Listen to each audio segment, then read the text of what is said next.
I just think the journey it was great because like I feel like I always saw myself in Mizzou, like just growing up here and always being a fan of them. I just always felt like it was the right place for me.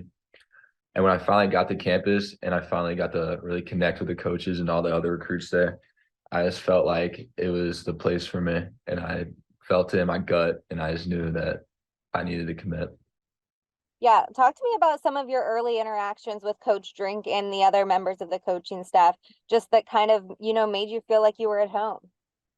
Yeah, so I started talking to Coach Drink around my sophomore year because I had my older teammate Brett Norfleet that committed to Mizzou, always at the school, and that's when I started first talking to Coach Drink, and he always said, keep your head up, we're looking for you, we're still filling out, and then I finally went up to the camp a couple weeks ago during 7-on-7, and he saw me and he saw what I could do this year, and he just said like, you know um, we really like you and like we think we can do a lot of things with you, which really like attracted me towards it because he says I can play a lot of different positions, which makes me very intrigued.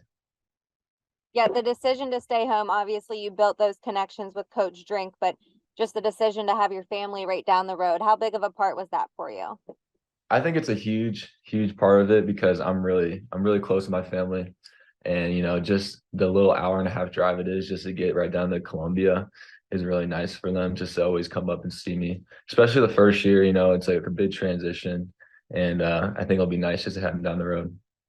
You mentioned Coach saying that you could play a lot of different positions. You play both sides of the ball. Where do you see yourself kind of fitting in on the Mizzou team? Yeah.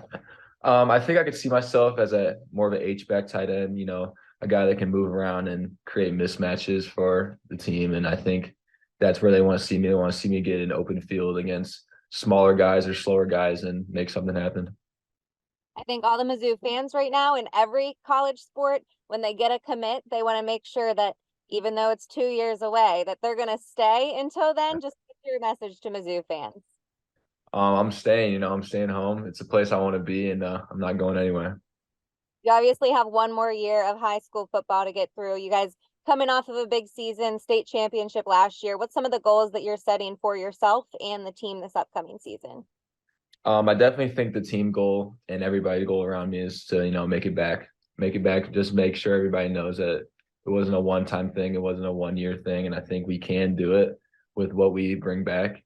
And I think a goal for me is just to not let anybody down and just make sure that last year it was a good year, but definitely make it better. You mentioned your relationship with Brett was when you kind of started talking to coaches. Just what's your relationship with him now, and how did that help you make the commitment to Mizzou? Yeah, for sure. Brett's one of my closest friends. We've been together since the beginning.